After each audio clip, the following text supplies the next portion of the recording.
नमस्कार, radio money 9 पर आपका बहुत स्वागत है। मैं हूं आपके साथ स्वस्तिका त्रिपाठी और आप सुन रहे हैं कॉर्पोरेट सेंट्रल। क्यों पेटीएम के सीओओ ने दिया पद से इस्तीफा?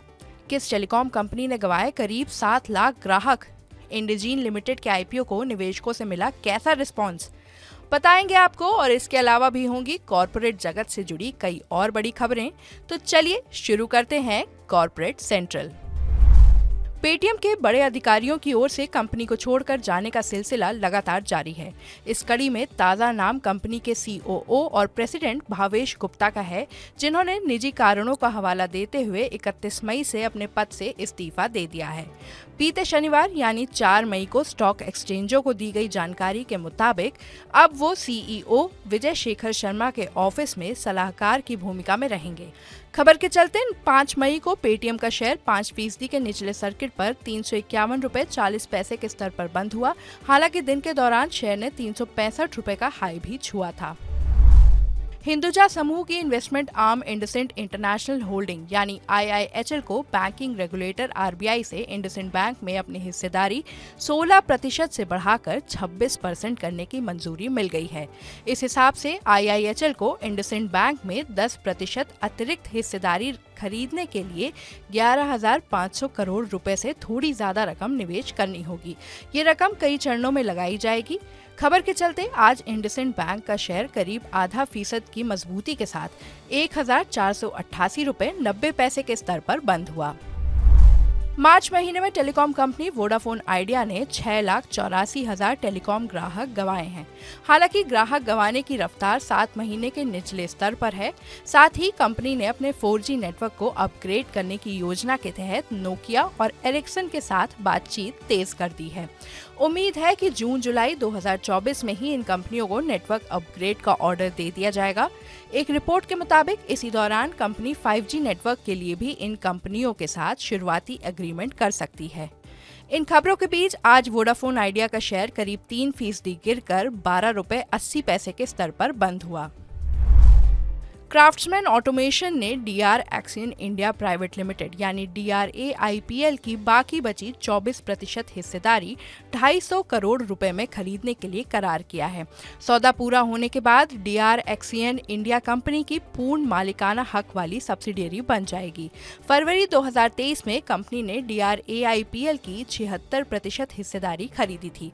खबर के चलते आज क्राफ्ट्समैन ऑटोमेशन का शेयर करीब 2.25% की कमजोरी के साथ 4,307 रुपए 70 पैसे के स्तर पर बंद हुआ। बैंकिंग रेगुलेटर RBI ने प्रोजेक्ट फाइनेंसिंग पर कड़े दिशा निर्देशों का प्रस्ताव दिया है। इसके तहत बैंकों और वित्तीय संस्थानों को कंस्ट्रक्शन के दौरान दिए गए कर्ज का 5% तक प्रावधान करना होगा, यानी प्रोविजनिंग करनी होगी। जब प्रोजेक्ट ऑपरेशनल हो जाएगा तब इस प्रोविजनिंग की राशि को घटाकर 2.5% किया जा सकता है। नए दिशा निर्देशों के तहत 1,500 करोड़ रुपए तक के कुल एक्सपोजर वाले प्रोजेक्ट के लिए कंसोर्शियम में शामिल किसी एक बैंक का एक्सपोजर 10% से कम नहीं होगा। RBI की सख्ती के चलते आज REC, PFC, IREDA के शेयर 4 से 9% तक गिरकर बंद हुए। हिंदुजा ग्रुप की फ्लैगशिप कंपनी अशोक लीलैंड अगले 12 महीने में 2 से 3.5 टन क्षमता वाले 6 नए लाइट कमर्शियल व्हीकल लॉन्च करेगी। कंपनी की योजना लाइट कमर्शियल मार्केट में अपनी हिस्सेदारी बढ़ाना है। फिलहाल कंपनी का मार्केट शेयर करीब 20% है, जिसे बढ़ाकर 25% करना चाहती है। खबर के चलते आज अशोक लीलैंड का शेयर करीब 0.25% गिरकर 200 रुपए 95 पैसे पर बंद हुआ। अदानी ग्रुप के दबदबे वाली कमर्शियल कार्गो सेक्टर में JSW इंफ्रास्ट्रक्चर बड़ा निवेश करने की योजना बना रही है। JSW इंफ्रास्ट्रक्चर के MD और CEO अरुण माहेश्वरी के मुताबिक कंपनी केंद्र सरकार के चल रहे मोनेटाइजेशन प्लान में सक्रिय भूमिका निभाएगी, क्योंकि इसमें कम कैपेक्स की जरूरत होती है और पूंजी पर ऊंचा रिटर्न मिलता है। पिछले 17 साल से पोर्ट कारोबार केवल ग्रुप के मैन्युफैक्चरिंग कारोबारों की जरूरतों पर फोकस कर रहा था। खबर के चलते आज JSW इंफ्रा का शेयर करीब 2.5% गिरकर 251 रुपए 90 पैसे पर और अडानी पोर्ट्स का शेयर करीब 3.25% गिरकर 1,285 रुपए 55 पैसे पर बंद हुआ। ONDC की मदद से भीम ऐप अब गूगल पे, फोन पे को टक्कर देने की तैयारी में है। अपने कस्टमर बेस को बढ़ाने के लिए भीम ई-कॉमर्स सेक्टर पर ONDC के रास्ते दखल देगा। ये पेमेंट ऐप अब कई तरह के प्रोडक्ट और सर्विसेज ऑफर करेगा।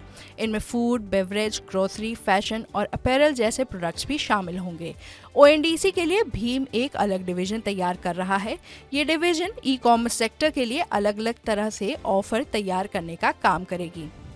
गूगल पे और फोन पे दोनों का डिजिटल पेमेंट स्पेस में 85% हिस्सा है। एक्सपर्ट्स का मानना है कि नई पार्टनरशिप्स के साथ भीम का इस्तेमाल बढ़ने की उम्मीद है।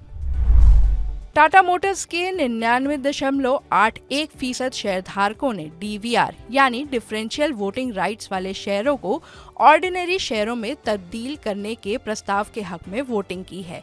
इस तरह कंपनी अपने DVR शेयरों को ऑर्डिनरी शेयरों में तब्दील कर पाएगी, जिससे कंपनी का कैपिटल स्ट्रक्चर आसान होगा। खबर के चलते आज टाटा मोटर्स का शेयर कमजोर बाजार में भी करीब 1/4% बढ़त के साथ 1015.10 पर बंद हुआ। मुथूट फाइनेंस की माइक्रो फाइनेंस कारोबार से जुड़ी subsidiary company Belstar micro finance ने IPO के जरिए 1300 करोड़ रुपए की रकम जुटाने के लिए सेबी के पास अर्जी दाखिल की है। फ्रेश इशू के जरिए कंपनी को 1000 करोड़ रुपए मिलेंगे और OFS के जरिए मौजूदा निवेशक करीब 300 करोड़ रुपए जुटाएंगे। कारोबार की समाप्ति पर मुथूट फाइनेंस का शेयर करीब 0.25% गिरकर 1670 रुपए पर बंद हुआ। हालांकि इंट्राडे में शेयर 1716 रुपए 85 पैसे तक भी उछल गया था। चौथी तिमाही के नतीजे घोषित करने के बाद कोटक बैंक के MD और CEO अशोक वासवानी ने कहा कि RBI की ओर से लगाई गई पाबंदियों से बैंक के मुनाफे पर 300 से 400 करोड़ रुपए का संभावित असर हो सकता है। हालांकि मजबूत तिमाही नतीजों और जेफरीज की ओर से शेयर का लक्ष्य बढ़ाए जाने के चलते शेयर कमजोर बाजार में भी 5% की मजबूती के साथ 1624 रुपए 40 पैसे पर बंद हुआ। अब बात IPO मार्केट की। आज से खुले इंडजीन लिमिटेड के IPO को निवेशकों से अच्छा रिस्पांस मिला है। ये IPO पहले ही दिन पूरा भरने में कामयाब रहा। पहले दिन के अंत तक ये IPO 1.67 गुना सब्सक्राइब हुआ, जिसमें NII का कोटा सबसे ज्यादा 4.13 गुना, रिटेल का हिस्सा 1.5 गुना और कर्मचारियों के लिए आरक्षित कोटा 1.31 गुना भरा है। वहीं QIB यानी संस्थागत निवेशकों का हिस्सा केवल 0.05 गुना ही भर पाया है। 430 से 452 रुपए प्रति शेयर के प्राइस बैंड वाले इस IPO के जरिए कंपनी की 1841.76 करोड़ रुपए जुटाने की योजना है। ये IPO 8 मई तक खुला रहेगा। तो चलिए आज के कॉर्पोरेट सेंट्रल में बस इतना ही। इसे आपके लिए तैयार किया है हमारे सहयोगी संदीप ग्रोवर ने। बाकी और खबरों के लिए सुनते रहिए रेडियो मनी 9 और डाउनलोड कर लीजिए हमारी मनी 9 ऐप को। मैं हूँ आपके साथ स्वस्तिका त्रिपाठी। अभी के लिए नमस्कार।